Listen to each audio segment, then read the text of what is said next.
Doing a full drain and clean on a pond is something I prefer to avoid. So today I thought I'd give you a few tips to help you avoid it for as long as possible, and how to best tackle it if you need to get in there and give it a good clean. G'day, my name is Kev. The aim of my channel is to help people build and maintain ponds without spending a fortune. If that sounds like something that interests you, it's free to subscribe, and I also have a website with helpful articles at ozponds.com. This pond's 3 years old, and it's time to give it a good clean. So how do you know when the time has come for a clean? For me, it's the appearance. The mold or sediment has built up too much now, and I just find it ugly. The eelgrass has also taken over, and I don't like that. The mold or sediment is perfectly normal, and it's actually quite beneficial to the fish. It's home to plenty of tiny organisms that break down organic compounds, and the fish like to feed on those organisms, especially baby fish. The water is still crystal clear, healthy, and the fish are happy. It's only a problem if it gets too thick. Over time, ponds find their own balance and create a wonderful little ecosystem. A well-designed pond requires very little from us, but over time, the organic materials will build up, the plants get overgrown, and this actually leads to an abundance of life. More life inside the pond puts more pressure on the filter, mostly the biological filter, or specifically the bacteria and organisms keeping the water clean, clear and healthy. The overgrown plants trap sediments, which supplies the plants with more nutrients for more growth. Leaves on the plants die off and break down inside the pond, thus adding more mold and sediments, which provide more food for bacteria and organisms, which provides more food for fish and other aquatic life. In any aquatic ecosystem, there's only so much life and sedimentation that it can support, and eventually too much leads to a system collapse. Every ecosystem is different, and how long that takes to occur will vary greatly. In nature, that time frame can be thousands of years, but in our backyard ponds, it tends to happen much quicker. So let's look at a few things we can do that will help prolong the time between cleanouts, or even possibly eliminate them altogether. The first thing is how the water is filtered, or probably more importantly, circulated. If we think of the cleanest freshwater systems in nature, they tend to be mountain streams. These systems have a constant supply of new water, but more importantly, the system is being flushed out by that new water constantly. So when it rains or you have snow melt, the sediments within the system are flushed downstream. Therefore, when we circulate the water in our ponds, it makes sense to think of them as a deeper pond in a section of stream. We want to create a place where the water enters the pond and a place where the water exits the pond. That's why I always harp on about adding a skimmer of some description. And from the skimmer, we then circulate the water back to the biological filter. The skimmer is going to capture large debris like leaves before they can break down within the pond, and the biological filter can be designed to capture smaller particles that make it through the skimmer. I like to think of the biological filter as the headwaters and the skimmer as the flow on downstream, except that in our ponds, it's a closed loop. The more flow we can move through the pond, the easier it is to keep the sediment suspended. That flow doesn't necessarily need to move through the biological filter, but it most certainly should be drawn into the skimmer. I'm a big advocate of bog filters, and they need a slow flow to fully work their magic, but in that case we could just add more flow using jets to help push sediments towards the skimmer. So from a maintenance point of view, more flow is better. Of course, more flow means higher electric costs spent running the pumps, and not all fish like high flows. So the next tip is plants and where you put them inside the pond. Again, if we look at these mountain stream environments, they don't tend to have a lot of vegetation growing in the water. There might be plants on the margins, but not in the water. This is of course because in these environments the water is moving faster, so it's harder for the aquatic vegetation to get a foothold. But we can see that in areas where the plants do grow, they trap sediments. Water will always take the path of least resistance, so in these areas where sediments build up, the water moves slower, and that allows more sedimentation. So when we add too many plants inside our ponds, we create sediment traps, exactly like what happened to me with the eelgrass. Don't get me wrong, I love plants, and they provide plenty of advantages, but I think it's best to plant them on the margins, in the biological filters and the streams if you want a low maintenance pond.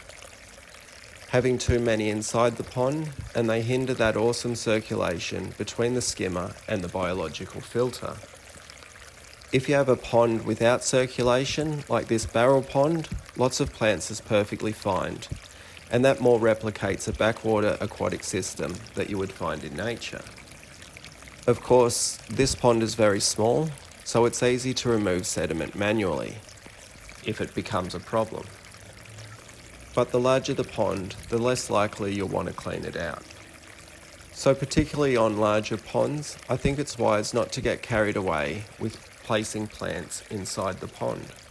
Marginal plants will still soak up nutrients direct from the water column without trapping sediments and mucking up the circulation. I also personally prefer to see more open water inside my ponds.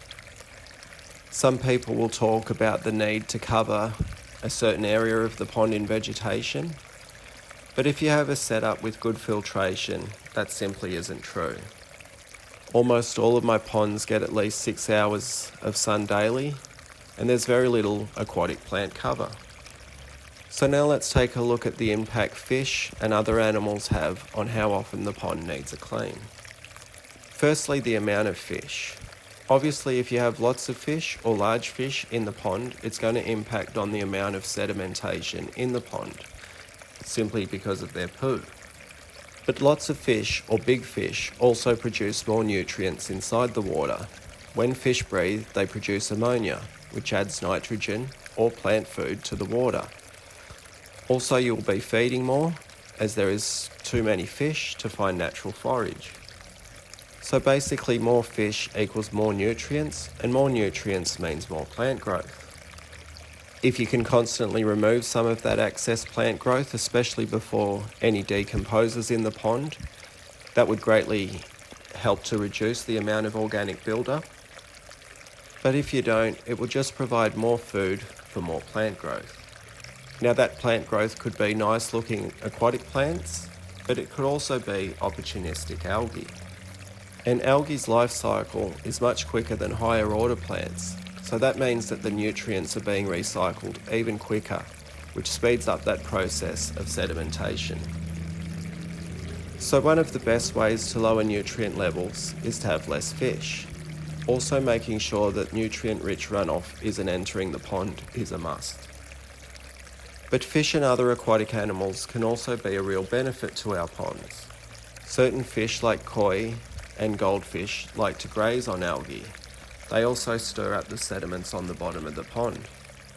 Tadpoles will nibble on algae, then they grow, turn into frogs and hop away, effectively removing excess nutrients from the pond without you doing a thing. Snails and shrimp will eat decomposing plant leaves and algae. Fish will come along and eat them, then a bird might come and take a fish. Having a diverse range of aquatic organisms inside the pond can help push the nutrients further up the food chain and reduce the amount of intervention on your part.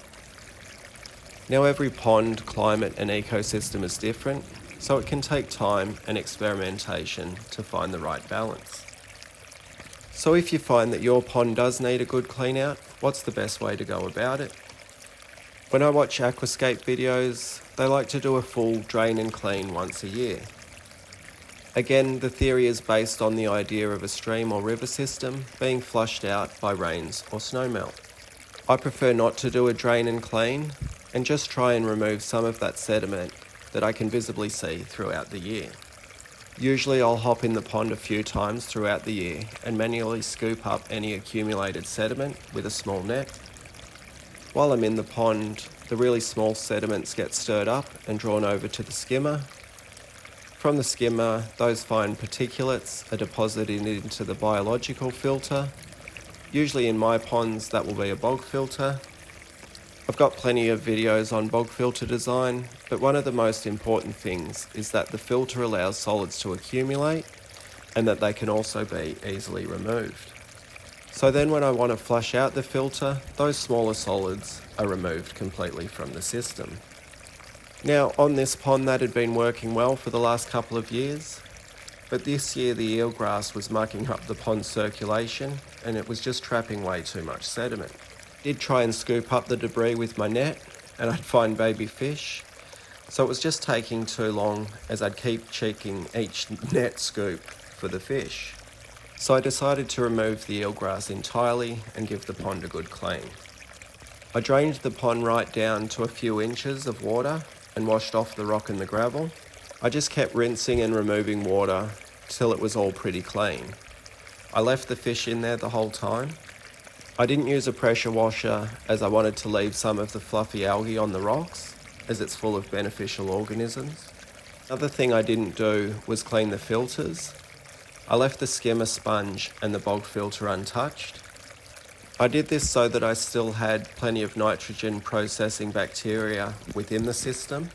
It is possible to overclean the pond and destroy the beneficial bacteria population, and then you effectively have to start all over. Most aquarium keepers know not to overclean their aquariums, and a pond is the same. Once I was ready to refill the pond, I did add in some dechlorinator to remove the chlorine to prevent it potentially killing the bacteria populations that I'd left untouched inside the filters. In a few months, once the bacteria populations are fully re-established in the pond, I can give the bog filter a good flush out. So that's how I did my big pond clean. I don't feel it's necessary to fully drain the pond, remove the fish and clean all the filters on the same day. I think it's too stressful on the ecosystem. I was still able to remove most of the accumulated sediment doing it this way.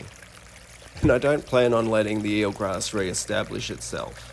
So hopefully by removing that, I can go back to just netting out sediments periodically throughout the year. I believe that by removing the eelgrass, I'll slow down the sedimentation and be able to go longer between cleans, but time will tell. I do hope this video was helpful. If it was, please give it a thumbs up, and I'll see you next time. Catch ya.